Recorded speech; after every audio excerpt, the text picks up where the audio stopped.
Hello साथियों, जैसा कि आप जानते हैं कि ये चर्चित चैनल अभिषेक पाठशाला के नाम से है, जिस पर आप पढ़ते हैं इंटरमीडिएट की मैथमेटिक्स बिल्कुल ही सरल तरीके से। तो दोस्तों, आप जान चुके हैं कि आज की क्लास में हमें एक्सरसाइज 8 पर आधारित विविध प्रश्नावली से निर्मित पहले से लेकर 5 तक के प्रश्नों को हल करना है।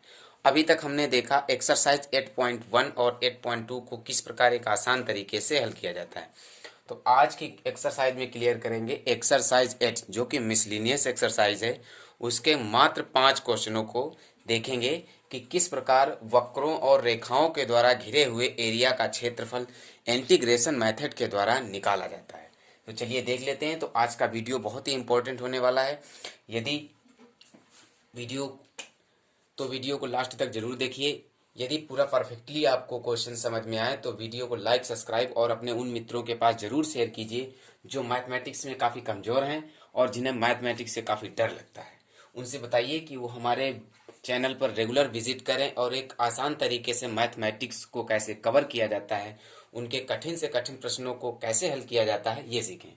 तो चलिए देख लेते हैं इस क्वेश्चंस को। पहले क्वेश्चन दिया गया है, दिए हुए वक्रों एवं रेखाओं से घिरे क्षेत्र का क्षेत्रफल। वक्र है आपका y equal to x square और इनकी जो रेखाएं दी गई हैं वो हैं x बराबर 1 और x बराबर 2 और इसका जो एक्सिस है वो है x अक्ष। जान लेते हैं। सबसे पहले वक्र दिया गया है y equal to x square या x square equal to y. तो सबसे पहले इसका फिगर बनाएंगे। देखिए, हमने आपको इस लेसन्स को स्टार्ट करने से पहले हमने आपको परवलय के बारे में बता दिया था कि वक्र आपका किस प्रकार का हो तो परवलय का मुख किस प्रकार बनता है। तो यहाँ पर आप जान चुके होंगे, यदि आपने हमारे पिछले वीडियो को देखा है तो यहाँ पर आपको इस क्वेश्चन को हल करने में कोई भी प्रॉब्लम्स नहीं होगी। ये दिया है x square equal to y, तो यहाँ पर जो परवलय का मुख होगा वो इस तरह खुलेगा ऐसे वाई अक्ष में ऊपर की ओर। और यहाँ पर पॉइंट्स दिए गए हैं, एक्स की वैल्यू 1 और एक्स की वैल्यू 2। तो जैसा कि जानते हैं, चूंकि इसे एक्स अक्ष पर चलना है तो एक्स अक्ष हमारा ये होता है, जैसा कि आपको पता है ये वाई अक्ष है। यहां पर पॉइंट्स होंगे 0, यहां पर होगा 1 और यहां पर होंगे 2। एक्स की वैल्यू 1 और 2 है तो 1 द्वारा निर्मित होगा ऐसे हम खींचेंगे लाइन और 2 द्वारा निर्मित एरिया ऐसे खींचेंगे। इस एरिया का हमें एरिया निकालना है। इसका नाम दे देंगे पी क्यू आर और एस।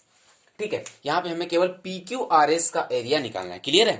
तो चलिए लगा देते हैं। लिखेंगे क्षेत्रफल बराबर क्षेत्र पी क्यू आर एस का क्षेत्रफल।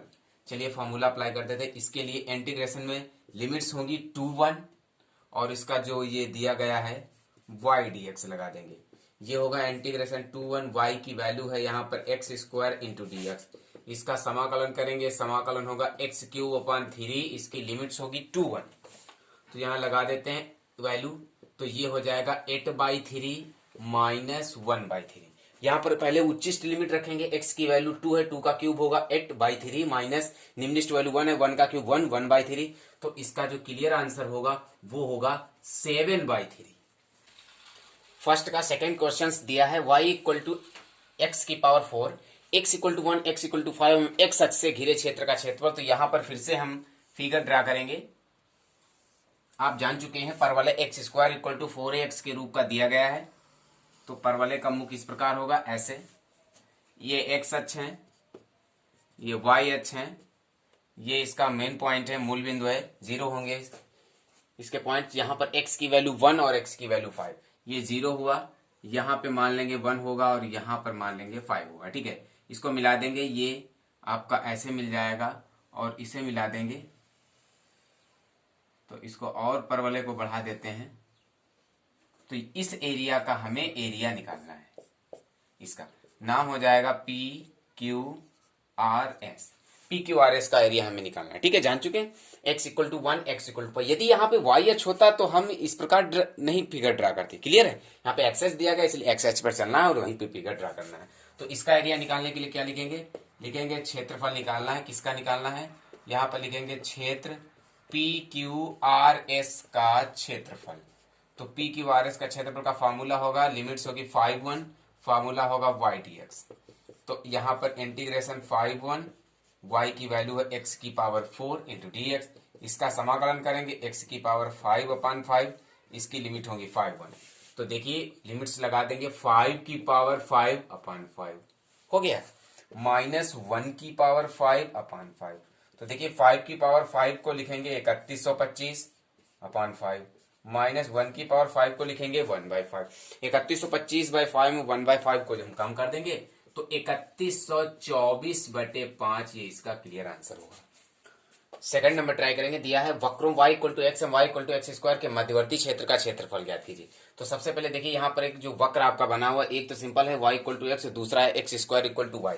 तो यहाँ पर जो परवलय का मुख होगा वो होगा जैसा कि पहले क्वेश्चन में आपने अभी बनाया है, परवलय का मुख होगा इस प्रकार वाई एच के ऊपर की ओर मुकुला हुआ है, ठीक है। अब इन दोनों वक्रों को हल कर लेते हैं, उसके बाद में मध्यवर्ती इन दोनों वक्रों के बीच के मध्यवर्ती क्षेत्र का क्षेत्रफल ज्ञात करना है। तो इन दोनों वक्रों को हल करने के बाद डिसाइड करेंगे, जब इनके पॉइंट्स निकलेंगे वो पॉइंट्स इसमें कहां पर सिचुएटेड होते हैं वहां पर डिसाइड होगा उसका एरिया। तो इसे हल कर लेते हैं। दिया है y equal to x square y equal to x, ये इक्वेशन सेकंड है, इक्वेशन फर्स्ट है, दोनों समीकरणों को हल करेंगे तो यहाँ पर बनेगा x square equal to x, y बराबर है x square equal to x, ये होगा x square minus x equal to 0, x common होगा, एक्स माइनस 1 इक्वल टू 0। यहाँ पर एक्स की वैल्यू 0 और एक्स की वैल्यू 1 होगी। तो यहाँ पर लिखेंगे जब x इक्वल टू 0 होगा तब y की वैल्यू क्या होगी, y की भी वैल्यू 0 होगी। जब x की वैल्यू 0 है तो इसमें पुट कर देंगे तो y की वैल्यू भी 0 होगी। तो पॉइंट्स आपके बन जाएंगे 0,0। उसके बाद में क्लियर करेंगे जब x की वैल्यू 1 हो तब y की वैल्यू क्या होगी, तब y की वैल्यू भी 1 ही होगी, ठीक है। तो इसके पॉइंट्स क्या बनेंगे, तब इसके पॉइंट्स बनेंगे 1, अब ये 0, 0 और 1, 1 इसमें हमें ड्रा करना है। तो 0, 0 तो हमारे यहां पर होंगे, इसके बाद में x पॉइंट्स पर भी 1 है और y पर भी 1 है। तो देखिए क्या करते हैं, मान लीजिए ये y कदम यहां पर चलेंगे और ये x कदम यहां पर चलेंगे, इन दोनों को आपस में मिला देंगे ऐसे, और ये होगा ऐसे काट देंगे, ठीक है। ये होगा हमारा, तो यहां पर हमें निकालना होगा इसका एरिया। ये पॉइंट्स होगा O, ये होगा A, ये होगा B, ये होगा C और ये होगा D, ठीक है। तो देखिए इसके पॉइंट्स होंगे 1,1 और इसके पॉइंट्स है 0,0। एरिया हमें निकालना है क्षेत्र ODB का, ODB का एरिया हमें निकालना है। तो चलिए देखिए यहाँ पे क्या करते हैं, लिखेंगे क्षेत्र OBD का क्षेत्रफल। OBD का क्षेत्रफल बराबर क्या होगा, सबसे पहले यहाँ पर होगा क्षेत्रफल त्रिभुज OAB का क्षेत्रफल माइनस क्षेत्र OABD का क्षेत्रफल। इन दोनों क्षेत्रफलों को आपस में घटा देंगे तभी हमारा क्लियर एरिया आएगा। कैसे, एरिया हमें निकालना है OBD का, OBD ये जितना कलर्ड है छायांकित है उतने का एरिया निकालना है। तो यहाँ पे क्या होगा, त्रिभुज OAB का एरिया में घटाएंगे, OAB ये पूरे ट्रायंगल हुआ, इसका पूरा एरिया निकालने के बाद में क्षेत्र OABD निकाल देंगे, OAB और यहाँ पे मान लेते हैं C। OABC का क्षेत्रफल हम जब हटा देंगे इसमें से, क्षेत्र OABC का एरिया जब श्वेत वाला हटा देंगे तो उसके बाद जो कलर्ड होगा एरिया वो हमारा होगा क्षेत्र OBD का क्षेत्रफल। बस यहाँ पे यही क्लियर करना, अगर ये हम क्लियर कर लेते हैं तो सवाल बिल्कुल हलवा हो जाएगा हमारे लिए। चलिए इसको क्लियर कर देते हैं। यहाँ पर इस क्षेत्र के लिए लिमिट्स हमारी होंगी 1, 0, x की वैल्यू 1 है और x की वैल्यू 0 है, क्योंकि हमें दोनों के वैल्यू y के पदों में रखना है, ठीक है। माइनस इधर क्षेत्र में लिमिट्स वही होंगी और इधर वैल्यू होगी y की एक्स स्क्वायर। ये एक वक्र है y इक्वल टू एक्स है, दूसरा वक्र है x equal to y equal to x square. तो देखिए इसका समाकलन होगा एक्स स्क्वायर अपॉन 2, इसकी लिमिट्स होगी 1, 0 माइनस इसका समाकलन होगा एक्स क्यूब अपॉन 3, इसकी लिमिट होगी 1, 0। तो इसका लिमिट्स लगा देंगे तो इसकी लिमिट बनेगी 1/2 माइनस इसकी लिमिट बनेगी 1/3। 1/2 और 1/3 को जब हम सॉल्व करेंगे तो 1/6 इसका क्लियर। थर्ड नंबर को ट्राई करेंगे। दिया है प्रथम चतुर्थांश में सम्मिलित एवं y equal to 4x square जहां x 0, y इक्वल टू 1 तथा y इक्वल टू 4 से घिरे क्षेत्र का क्षेत्रफल। तो सबसे पहले यहाँ पर पैराबोला ड्रा करेंगे। पैराबोला है आपका एक्स स्क्वायर के रूप का, इसलिए पैराबोला का जो मुख होगा वो इस प्रकार होगा। ये 0, 0 पॉइंट्स हैं जो x और y दोनों की वैल्यू को व्यक्त करता है। यहाँ पर y की वैल्यू दी गई है, इसलिए हमारे फिगर की जो आकृति होगी वो ऊपर की ओर होगी। y की वैल्यू 1 है और y की वैल्यू 4 है, ठीक है। 1 से लेकर 4 तक की दिया है, इसके द्वारा घिरा क्षेत्रफल ज्ञात कीजिए। तो यहाँ पर एक हम सिंपल लाइन खींच देंगे और यहाँ पर भी सिंपल लाइन खींच देंगे। इस भाग का हमें पार्ट का एरिया निकालना है। नाम इसका हो जाएगा PQRS। PQRS का हमें एरिया निकालना है, तो यहां पर लिख देंगे क्षेत्र PQRS का क्षेत्रफल बराबर होगा इंटीग्रेशन, लिमिट्स होंगी 4 1, ठीक है। y की वैल्यू 4 है, y की वैल्यू 1 है, और यहां पर y की लिमिट्स दी गई हैं y के रूप में, इसलिए यहां पर हमें x की वैल्यू निकालनी पड़ेगी।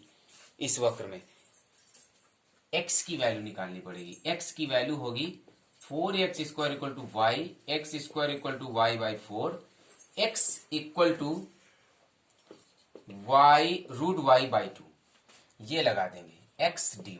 इस प्रकार यहां पर होगा इंटीग्रेशन 4 1, x की वैल्यू होगी अंडर रूट वाई बटे 2 इंटू डी वाई। देखिए 1/2 बाहर होगा, रूट वाई का समाकलन होगा y की पावर 3/2 अपॉन 3/2, और इसकी लिमिट्स होंगी 4 और 1। ये 2 कैंसिल होगा, यहां पर बचेगा 1/3 बाहर, y की पावर 3/2 की पावर 4 1, ये बनेगा 1/3। यहां पर लिमिट्स लगा देंगे 4 की पावर 3/2 माइनस 1 की पावर 3/2, ये होगा 1/3। 4 की पावर 3/2 को 8 लिखेंगे, क्योंकि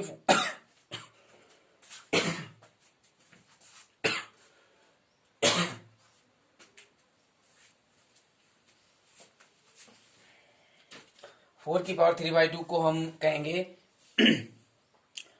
4 की पावर 1.5, तो यानी 4 को अलग और 4 का रूट यानी 2, तो इसका होगा 8, और 1 की पावर 3/2 को लिखेंगे 1, तो इसका क्लियर आंसर होगा 7/3 वर्ग इकाई इसका क्षेत्रफल होगा। फोर्थ वाला है y equal to x plus 3 का ग्राफ खींचिए एवं integration 0 - 6 mod x plus 3 dx का मान निकालिए। तो देखिए इसका ग्राफ कैसे खींचेंगे, इसके ग्राफ को इसे हम लिखेंगे सबसे पहले y equal to x plus 3 plus minus, यानी y equal to x plus 3 and x minus 3, ठीक है। इसे ऐसे लिख देंगे, यहां पर लिखेंगे जब x की वैल्यू 3 से बड़ी हो, यहां पर जब x की वैल्यू 3 से छोटी हो। इसका ग्राफ बनाएंगे तो देखिए सबसे पहले क्या करेंगे, इसमें यदि x प्लस 3 दिया गया है, यहां पे क्या करते हैं x प्लस 3 और x प्लस 3 एक बार प्लस में दिया और x प्लस 3 एक बार माइनस में दिया है, तो यहां पर यदि हम एक बार x प्लस 3 को 0 के बराबर मान के हल करेंगे तो x की वैल्यू -3 आएगी। जब x की वैल्यू -3 आएगी तो उसका फिगर यहाँ पे ड्रा किया गया, ये आपका अक्षांश है x अक्ष, ये y अक्ष, ये x अक्ष है। यहाँ पर होगा -3, 0, x की वैल्यू -3 होगी। अब चूंकि x की वैल्यू -3 x प्लस 3 में भी शामिल है और x प्लस 3 माइनस वाले फलन में भी शामिल है, इसलिए यहां से पॉइंट्स लिए जाएंगे और इधर हम चलेंगे धनात्मक दिशा में और इधर चलेंगे ऋणात्मक दिशा में, ठीक, जैसा कि हमें पता है। तो इधर चलेंगे y equal to x plus 3 और इधर चलेंगे y equal to x minus 3। तो इसके जो पॉइंट्स होंगे यहाँ पर, जब हम x की वैल्यू x की जगह पर प्लस की 3 रखेंगे तो प्लस का 6 आएगा, और यदि x की वैल्यू यहाँ पर रखेंगे x प्लस 3 वाले फलन में, चूंकि माइनस से रिलेटेड है, तो वहां पर x की वैल्यू -6 आएगी। तो इसलिए इसके पॉइंट्स होंगे -6, 0 और इसके होंगे -3, 0। तो पहला जो स्तंभ इधर का होगा वो -6, 0 पर इंगित होगा, और -3, 0 से हमें इस फलन का ग्राफ खींचना होगा, जो कि इस प्रकार होगा, ऐसे ऐसे हम खींच देंगे। ये जो स्टेप्स हैं आपके यहाँ पर, यहाँ पर y x की वैल्यू होगी, x की वैल्यू -6 है और यहाँ पर y की वैल्यू 3 होगी, ठीक है। और तो ये हमारा होगा ग्राफ, इस प्रकार हमारा ग्राफ क्लियर होगा, ठीक है।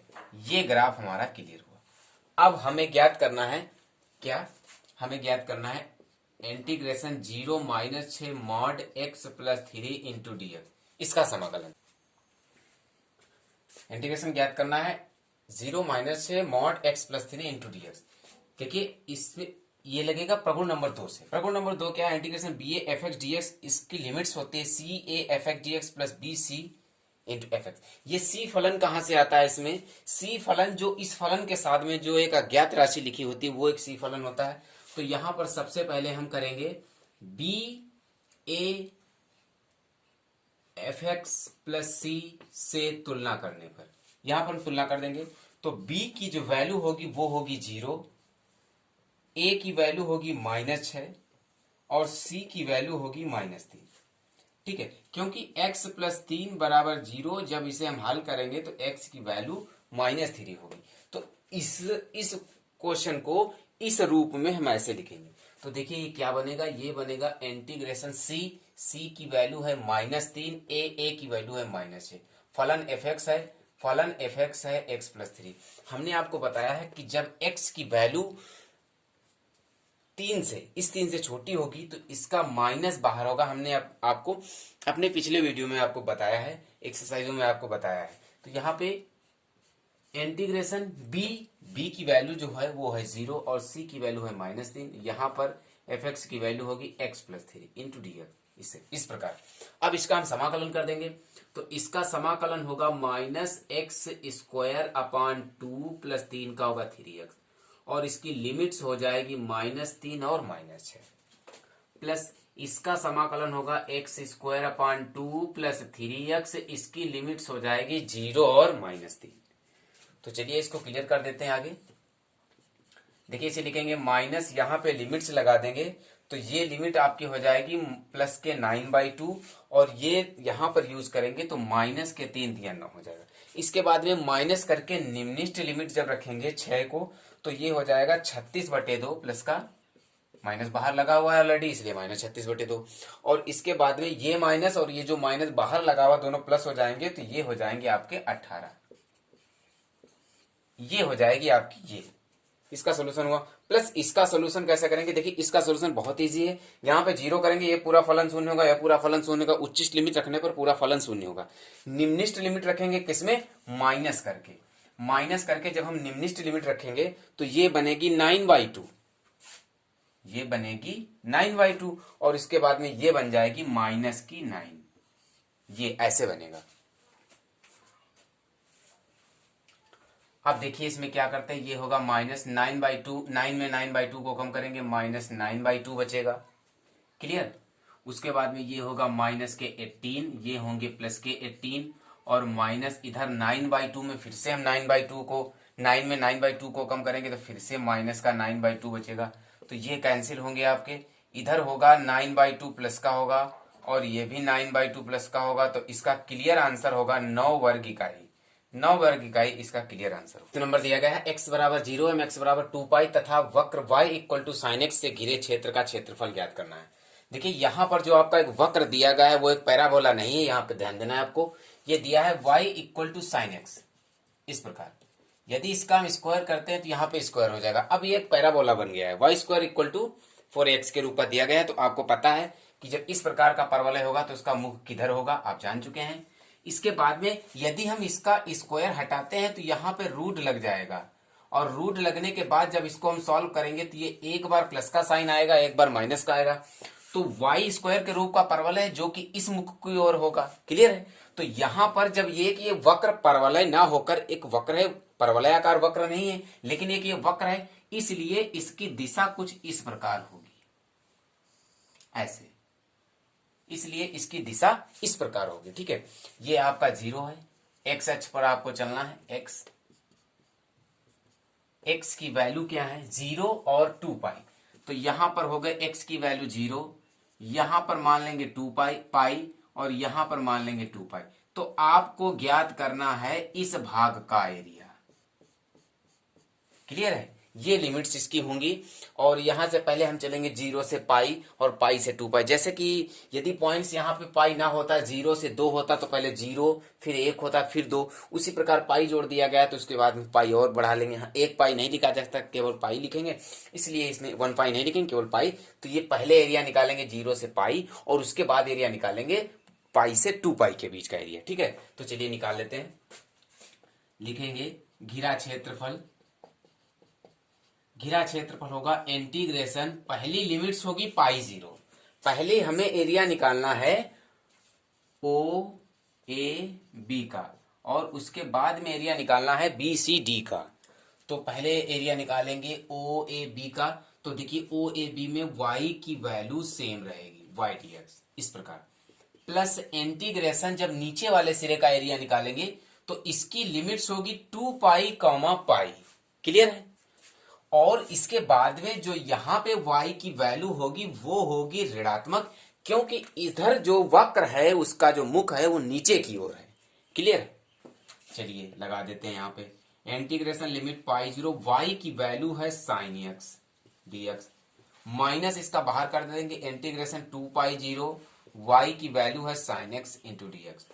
तो देखिए साइन एक्स का समाकलन होता है माइनस कॉस एक्स, इसकी लिमिट लगेगी पाई 0, माइनस साइन एक्स का समाकलन होता है माइनस कॉस एक्स, तो ये प्लस का हो जाएगा और इसकी लिमिट्स होगी 2 पाई कामा पाई है। ठीक है, तो चलिए लिमिट्स लगा देते हैं। ये बन जाएगा माइनस कास पाई और माइनस तो लगता ही है बीच में और एक्स की वैल्यू दोबारा 0 होगी, प्लस इधर बन जाएगा कॉस एक्स की value 2 pi minus cos x की वैल्यू पाई, इस प्रकार बन जाएगा। तो चलिए हल कर देते हैं, इसे लिखेंगे माइनस कॉस पाई की वैल्यू होगी -1।